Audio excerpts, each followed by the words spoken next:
بسم الله الرحمن الرحيم عبس وتولى أن جاءه الأعمى وما يدريك لعله يزكى أو يذكر فتنفعه الذكرى أما من استغنى فأنت له تصدى وما عليك ألا يزكى وأما من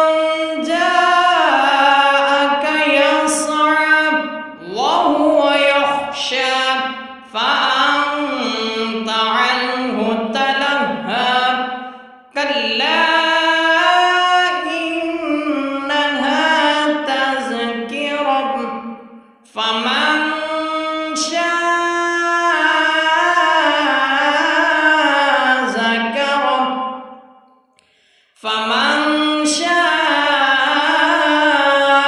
ذكره في صحف مكرمة مرفوعة مطهرة بأيدي سفرة كرام بررة قتل الإنسان ما أكفره من أي شيء خلقه من نطفة خلقه فقدره ثم السبيل يسره ثم أماته فأكبره ثم إذا شاء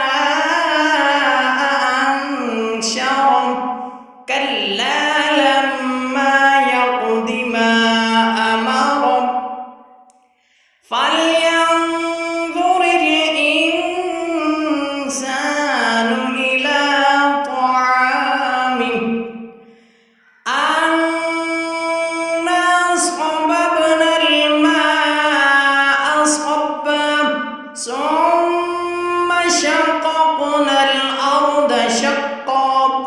فأنبتنا فيها حبا وعنبا وقضبا وزيتونا ونخلا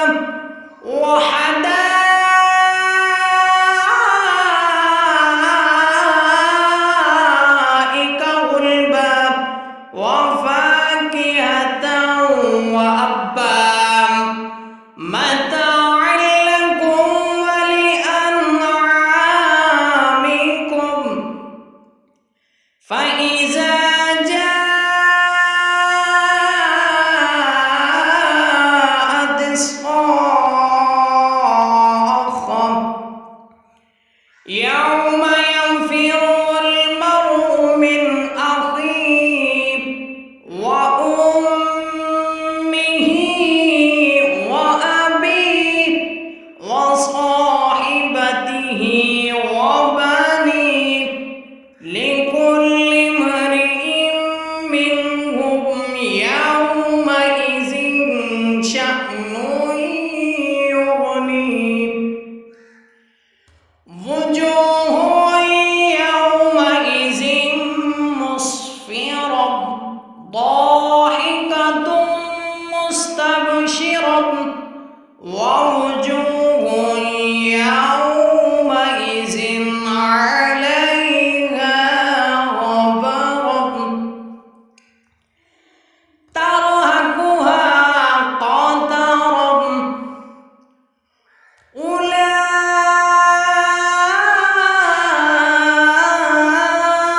أولئك هم الكفرة